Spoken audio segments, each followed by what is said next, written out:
Hello friends, welcome to Kinsman Food. It's me Shamlal. Friends, അപ്പോൾ ഞാൻ ഇവിടെ എത്തിയിരിക്കുന്നത് നിങ്ങൾക്ക് ചെറിയൊരു കേക്ക് എങ്ങനെ ഉണ്ടാക്കാന്നുള്ളതൊന്ന് പരിചയപ്പെടുത്താനാണ്. അപ്പോൾ ഈ ഒരു കേക്കിന് പ്രത്യേകിച്ച് പേരൊന്നുമില്ല. വേണമെങ്കിൽ നമുക്ക് ചോക്ലേറ്റ് കേക്ക് എന്നോ അല്ലെന്നുണ്ടെങ്കിൽ നമുക്ക് ബ്ലാക്ക് ഫോറസ്റ്റ് എന്ന് പറയാൻ പറ്റില്ല. പക്ഷേ ബ്ലാക്ക് ഫോറസ്റ്റിനൊക്കെ യൂസ് ചെയ്യണ ആ ഒരു മെത്തേഡിനാണ് നമ്മൾ ഈ ഒരു ചോക്ലേറ്റ് ഉണ്ടാക്കാൻ വേണ്ടി യൂസ് ചെയ്യുന്നത്. സോ നമുക്ക് പറഞ്ഞ സമയം കാണില്ല, നമുക്ക് നേരെ എങ്ങനെ നമുക്ക് കേക്ക് ഉണ്ടാക്കണമെന്നുള്ളത് നോക്കാം. അപ്പോൾ നമ്മുടെ ഈ ഒരു കേക്ക് ഉണ്ടാക്കാൻ വേണ്ടിയിട്ട് നമുക്ക് ആദ്യം വേണ്ടത് പഞ്ചസാരയാണ്. അപ്പോൾ ഞാനിവിടെ ഏകദേശം ഒരു ഗ്ലാസോളം പഞ്ചസാര എടുത്തിട്ടുണ്ടാവും, അല്ലെങ്കിൽ ഒരു കപ്പോളം പഞ്ചസാര എടുത്തിട്ടുണ്ടാവും. ഈ ഒരു പഞ്ചസാര നമ്മൾ നൈസായിട്ടൊന്ന് പൊടിച്ചെടുക്കണം. ഇപ്പോൾ ഇതെല്ലാം പൊടിച്ച് കഴിഞ്ഞിട്ടുണ്ട്. ഇപ്പോൾ നിങ്ങൾക്ക് കണ്ടപ്പോൾ മനസ്സിലുണ്ടാവും അത്യാവശ്യം നല്ല പൊടിയായിട്ട് നല്ല നൈസായിട്ട് ഇരിക്കുന്നുണ്ട്. പിന്നെ നമുക്ക് ആവശ്യമുള്ളത് കോഴിമുട്ടയാണ്. അപ്പോൾ നമ്മുടെ കോഴിമുട്ട ഞാനിവിടെ ഒരു ഏകദേശം 4 കോഴിമുട്ടയോളം എടുത്തിട്ടുണ്ടാവും. ഇതൊക്കെ നമുക്ക് ഈ ഒരു പാത്രത്തിലേക്ക് ഒന്ന് പൊട്ടിച്ചൊഴിക്കാം. ഇനി നമുക്ക് ഈ ഒരു പൊട്ടിച്ച് വെച്ചേക്കണ ഈ ഒരു കോഴിമുട്ട എല്ലാം ഇതുപോലെ ഒന്ന് നൈസായിട്ടൊന്ന് ബീറ്റ് ചെയ്തെടുക്കണം. ഇപ്പോൾ ഇതെല്ലാം ബീറ്റ് ചെയ്തെടുത്ത് കഴിഞ്ഞിട്ടുണ്ട്. ഇനി നമുക്ക് ഇതിനകത്തേക്ക് നേരത്തെ എടുത്ത് വെച്ചേക്കണം, അതായത് നേരത്തെ പൊടിച്ച് വെച്ചേക്കണ ഒരു പഞ്ചസാര കുറച്ച് ഇട്ടിട്ടൊന്ന് പൊടിച്ചെടുക്കണം. നമ്മൾ ഒരുമിച്ചിട്ട് ഇങ്ങനെ ബീറ്റ് ചെയ്തെടുക്കാൻ പാടില്ല. നമ്മൾ കുറച്ച് ഇട്ടിട്ട് വേണം ഇതുപോലെ ഒന്ന് ബീറ്റ് ചെയ്തെടുക്കാനായിട്ട്. ഇനി നമുക്ക് ഇതുപോലെ ബാക്കിയുള്ള എല്ലാ പഞ്ചസാര ഇട്ടിട്ടൊന്ന് ബീറ്റ് ചെയ്തെടുക്കണം.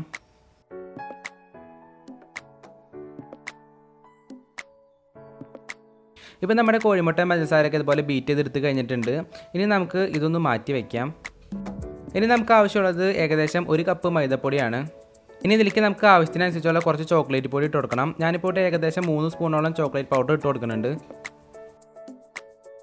ഇനി നമുക്ക് ഈ ഒരു ചോക്ലേറ്റ് പൗഡറും അതുപോലെ തന്നെ നമ്മുടെ ഈ ഒരു മൈദയും ഇതുപോലത്തെ ഒരു അരിപ്പയിലേക്ക് ഇട്ടിട്ട് ഒന്ന് അരിച്ചെടുക്കണം. എന്തിനിങ്ങനെ അരിക്കണമെന്ന് വെച്ച് കഴിഞ്ഞാൽ നമുക്ക് കുറച്ചുകൂടിയും സ്മൂത്തായിട്ടൊന്ന് മിക്സായി വരാൻ വേണ്ടിയിട്ടാണ്. ഇപ്പോൾ നമ്മൾ സ്പൂണിട്ട് ഇളക്കി കഴിഞ്ഞാലൊന്നും അത്ര സ്മൂത്തായിട്ടും വരില്ല, അതുപോലെ തന്നെ അങ്ങനെ മിക്സ് ആയിട്ടൊന്നും വരില്ല. ചിലപ്പോൾ കട്ട കൂടി കിടക്കാനൊക്കെ ചാൻസ് ഉണ്ട്. അപ്പോൾ അതുകൊണ്ടാണ് നമ്മൾ ഇതുപോലെ അരിച്ചെടുക്കണമെന്ന് പറയുന്നത്.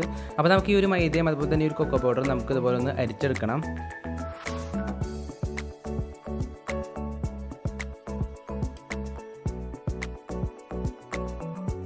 ഇപ്പോൾ നമ്മുടെ മൈദപ്പൊടിയും അതുപോലെ തന്നെ കൊക്കോ പൗഡറും അരിച്ചെടുത്ത് കഴിഞ്ഞിട്ടുണ്ട്. ഇനി നമുക്കിതൊന്ന് മാറ്റി വയ്ക്കാം. നമ്മൾ ആദ്യം തയ്യാറാക്കി വെച്ച ആ ഒരു മുട്ടയുടെ മിക്സിലേക്ക് നമ്മുടെ മൈദപ്പൊടിയും കൊക്കോ പൗഡറും കൂടി മിക്സ് ചെയ്ത് വെച്ച ആ ഒരു പൗഡർ നമ്മൾ ചേർത്ത് കൊടുക്കണം. നമ്മൾ ചേർക്കുമ്പോൾ ശ്രദ്ധിക്കേണ്ട ഒരു കാര്യം എന്ന് വെച്ച് കഴിഞ്ഞാൽ നമ്മൾ ഒരിക്കലും ഒരുമിച്ച് ചേർക്കാൻ പാടില്ല. നമ്മൾ ഓരോ സ്പൂൺ ഓരോന്നുണ്ടെങ്കിൽ കുറച്ച് ചേർത്തിട്ട് വേണം അത് മിക്സ് ചെയ്തെടുക്കാനായിട്ട്. ഇപ്പോൾ നമ്മൾ ഒരുമിച്ച് ചേർത്ത് കഴിഞ്ഞാൽ ചിലപ്പോൾ ഇതിനകത്ത് കട്ട പിടിച്ചിരിക്കാൻ ചാൻസ് ഉണ്ട്. അതുകൊണ്ട് നമ്മൾ ഒരിക്കലും ഒരുമിച്ച് ചേർക്കാൻ പാടില്ല. കുറച്ച് ചേർക്കുക, മിക്സ് ചെയ്തെടുക്കുക, കുറച്ച് ചേർക്കുക, മിക്സ് ചെയ്തെടുക്കുക. അതുപോലെ തന്നെ നമ്മൾ എല്ലാ പൗഡറും ഇട്ടിട്ട് ഇതുപോലെ ഒന്ന് മിക്സ് ചെയ്തെടുക്കണം. ഇപ്പോൾ ഇതെല്ലാം മിക്സ് ആയി കഴിഞ്ഞിട്ടുണ്ട്. ഇനി നമുക്ക് ഇതിനകത്തേക്ക് 1 സ്പൂണോളം നമ്മുടെ ബേക്കിംഗ് പൗഡർ ഇട്ട് കൊടുക്കണം. അതുപോലെ തന്നെ ഒരു 1/4 സ്പൂണോളം നമ്മുടെ ബേക്കിംഗ് സോഡയും കൂടി ഇട്ടിട്ട് നമുക്ക് ഇതൊന്നും കൂടി ഒന്ന് മിക്സ് ചെയ്തെടുക്കണം. ഇപ്പോൾ നമ്മൾ തയ്യാറാക്കി വെച്ചേക്കണ ഈ ഒരു ബാറ്ററിന് ഇത്തിരി കട്ടി കൂടുതലാണ്. അപ്പോൾ ഇതിൻ്റെ കട്ടി കുറയ്ക്കാൻ വേണ്ടിയിട്ട് ഞാനിപ്പോൾ ഇവിടെ ഒരു 1/4 ഗ്ലാസോളം ചൂട് വെള്ളം ഒഴിച്ച് കൊടുക്കുന്നുണ്ട്. നമ്മൾ ഇതുപോലെ ചൂടുവെള്ളം ഒഴിച്ചിട്ട് നമ്മൾ നല്ല രീതിയിൽ മിക്സ് ചെയ്തെടുക്കണം. അപ്പോൾ 1/4 ഗ്ലാസ് തന്നെ വേണമെന്നില്ല. ഇപ്പോൾ നമ്മൾ ഉണ്ടാക്കിയ ബാറ്ററിന് കട്ടി കുറവാണെന്നുണ്ടെങ്കിൽ നമുക്ക് വെള്ളം ഒഴിക്കണമെന്നില്ല. ബട്ട് കട്ടി കൂടുതലാണെന്നുണ്ടെങ്കിൽ നമുക്ക് കുറച്ച് വെള്ളം അതിനകത്തേക്ക് ചേർത്ത് കൊടുക്കേണ്ടി വരും. അതിനുശേഷം നമുക്ക് ആവശ്യത്തിനനുസരിച്ചുള്ള കുറച്ച് വാനില എസൻസ് ഒഴിച്ച് കൊടുക്കണം. അപ്പോൾ ഞാനിവിടെ ഒരു ഏകദേശം 1/2 സ്പൂണോളം വാനില എസൻസ് ഒഴിച്ച് കൊടുക്കുന്നുണ്ട്. ഇനി നമുക്ക് ഈ ഒരു ബാറ്ററിലേക്ക് 1/2 സ്പൂണോളം നമ്മുടെ സൺഫ്ലവർ ഓയിലൊന്ന് ചേർത്ത് കൊടുക്കണം. സൺഫ്ലവർ ഓയിൽ തന്നെ വേണമെന്നില്ല, വെജിറ്റബിൾ ഓയിൽ ഉണ്ടെങ്കിൽ അതിലൊന്ന് ചേർത്ത് കൊടുത്താൽ മതി. അതിനുശേഷം നമ്മൾ ഇതുപോലെ നല്ല രീതിയിലൊന്ന് മിക്സ് ചെയ്തെടുക്കാം. അപ്പോൾ ഇത്രേ ഉള്ളൂ നമ്മുടെ ഈ ഒരു ബാറ്ററി റെഡിയാക്കാനായിട്ട്. ഇപ്പോൾ നിങ്ങൾക്ക് കണ്ടപ്പോൾ മനസ്സിലായിട്ടുണ്ടാകും അത്യാവശ്യം നല്ല സ്മൂത്തായിട്ട് ഇരിക്കുന്നുണ്ട് നമ്മുടെ ബാറ്ററി. ഇപ്പോൾ മുമ്പത്തെ അത്രയും ആ ഒരു കട്ടിയൊന്നുമില്ല. ഇനി നമുക്ക് ഇതുപോലത്തെ ഒരു കുക്കർ എടുക്കാം. കുക്കറിൻ്റെ ഉള്ളിൽ നമുക്ക് ഇത്തിരി ബട്ടർ ഒന്ന് തേച്ച് കൊടുക്കണം. അപ്പോൾ ബട്ടർ തേക്കണം നിർബന്ധമൊന്നുമില്ല. സൺഫ്ലവർ ഓയിൽ ഉണ്ടെങ്കിൽ അതായാലും തേച്ചാൽ മതി. ബട്ടർ പേപ്പർ ഉണ്ടെങ്കിൽ നമുക്ക് അതായാലും യൂസ് ചെയ്യാവുന്നതാണ്. അതിനുശേഷം നമ്മുടെ ഈ ഒരു ബാറ്റർ നമ്മുടെ ഒരു കുക്കറിലേക്ക് ഒന്ന് ഒഴിച്ച് കൊടുക്കണം.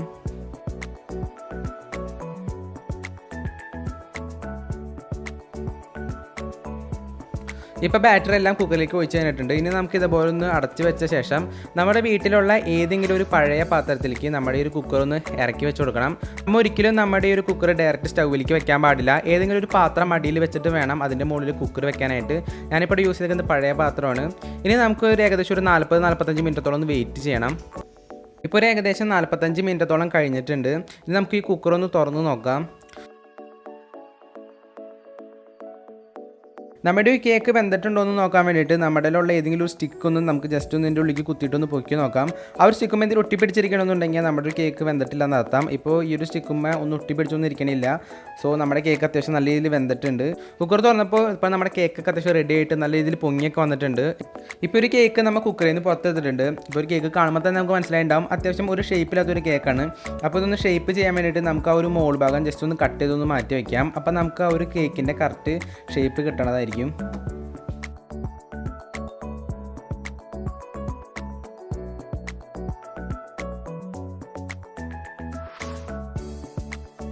ഇപ്പോൾ നമ്മൾ ഈ ഒരു കേക്കിൻ്റെ മോൾ ഭാഗം ഫുള്ളായിട്ട് കട്ട് ചെയ്ത് കഴിഞ്ഞിട്ടുണ്ട്. ഇപ്പോൾ നമ്മുടെ കേക്ക് അത്യാവശ്യം റെഡി ആയി കഴിഞ്ഞിട്ടുണ്ട്.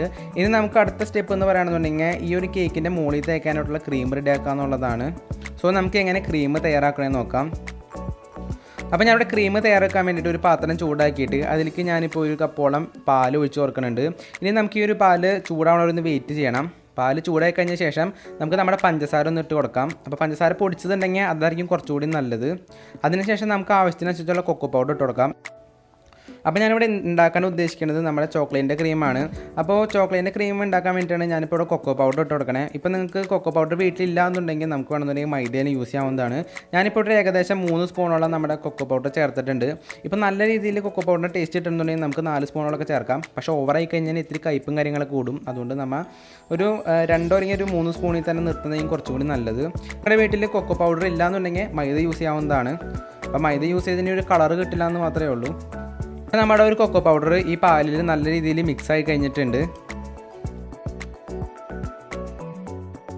ഇനി നമുക്ക് ആവശ്യമുള്ളത് ബട്ടറാണ്. ഞാനിപ്പോൾ ഒരു ഏകദേശം ഒരു 100 ഗ്രാമോളം ബട്ടർ എടുത്തിട്ടുണ്ടാവണം.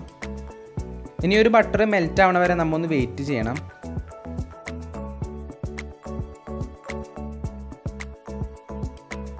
ഇപ്പോൾ നമ്മുടെ ബട്ടറൊക്കെ മെൽറ്റായി കഴിഞ്ഞിട്ട് ഇപ്പോൾ നല്ല രീതിയിൽ തിക്കായി വന്നിട്ടുണ്ട്. ഇപ്പോൾ നിങ്ങൾക്ക് കാണുമ്പോൾ തന്നെ മനസ്സിലായിട്ടും നന്നായിട്ട് കുറുകി നല്ല തിക്കായിട്ട് വന്നിട്ടുണ്ട്. ഇനി നമ്മൾ കുറച്ച് നേരം കൂടി ഇതുപോലെ ഒന്ന് ലോ ഫ്ലെയിമിലിട്ടൊന്ന് ചൂടാക്കി എടുക്കണം.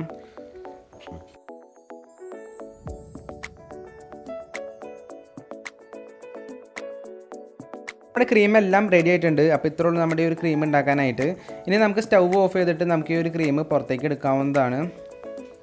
ഇപ്പോൾ നമ്മുടെ ആ ഒരു ക്രീം ഞാനിപ്പോൾ ഒരു കേക്കുമ്മേക്ക് ഒഴിക്കാൻ പോവുകയാണ്. ഞാൻ ഈ ഒരു ക്രീമിൻ്റെ ചൂട് ആറ്റിയിട്ടില്ല. ആ ഒരു ചൂടോട് കൂടി തന്നെയാണ് ഞാൻ ഈ ഒരു കേക്കുമ്മേക്ക് നമ്മുടെ ആ ഒരു ക്രീം ഒഴിക്കണത്.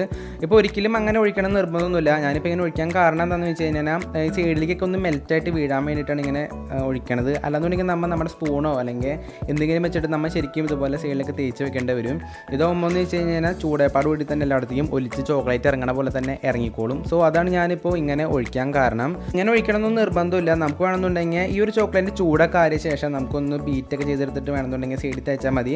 അപ്പോൾ കുറച്ചും കൂടിയും തിക്കാവുകയും ചെയ്യും. അതുപോലെ തന്നെ കുറച്ചുകൂടിയും ടേസ്റ്റി ആവുകയും ചെയ്യും. സോ അങ്ങനെ ചെയ്യണമെന്നുള്ളവർക്ക് അങ്ങനെയെങ്കിലും ചെയ്താൽ മതി. സോ അപ്പോൾ ഇത്രയുള്ളൂ നമ്മുടെ ഈ ഒരു കേക്ക് ഉണ്ടാക്കാനായിട്ട്. വളരെ സിമ്പിളാണ്. അപ്പോൾ നിങ്ങൾ എന്തായാലും ഇത് വീട്ടിൽ തന്നെ ട്രൈ ചെയ്ത് നോക്കേണ്ട ഒരു അടിപൊളി സാധനമാണ്. കാരണം എന്ന് വെച്ച് കഴിഞ്ഞാൽ ഞാൻ അത് ഉണ്ടാക്കിയപ്പോൾ ഇത്രയും ടേസ്റ്റി ആവുമെന്ന് വിചാരിച്ചില്ല. ഞാൻ അത് കഴിക്കണ ഒരു ഭാഗം ഉണ്ടായിരുന്നു. പക്ഷേ അത് വീഡിയോ ഡിലീറ്റ് ആയിപ്പോയി. അതുകൊണ്ട് ഒരു ഇത്തിരി പണി കിട്ടിയിരിക്കുകയാണ്. സോ അപ്പോൾ ഇത്രയൊക്കെ തന്നെ ഈ ഒരു വീഡിയോയിൽ പറയാനുള്ളൂ. സംഭവം എന്തായാലും നൈസ് കേക്കാണ്. മസ്റ്റ് ട്രൈ ചെയ്യേണ്ട ഒരു സാധനം തന്നെയാണ് ഈ ഒരു കേക്ക്. അപ്പോൾ ഇത്രയൊക്കെ തന്നെ വീഡിയോ പറയാനുള്ളൂ. വീഡിയോയുടെ അവസാനിക്കുന്ന വീഡിയോ ഇഷ്ടപ്പെട്ടെങ്കിൽ ലൈക്ക് ചെയ്യുക, ഷെയർ ചെയ്യുക, സബ്സ്ക്രൈബ് ചെയ്യുക. അപ്പോൾ ഇതിൽ നല്ലൊരു വീഡിയോ അടുത്ത പ്രാവശ്യം കാണാം. അതുവരെ എല്ലാ കൂട്ടുകാർക്കും ബൈ.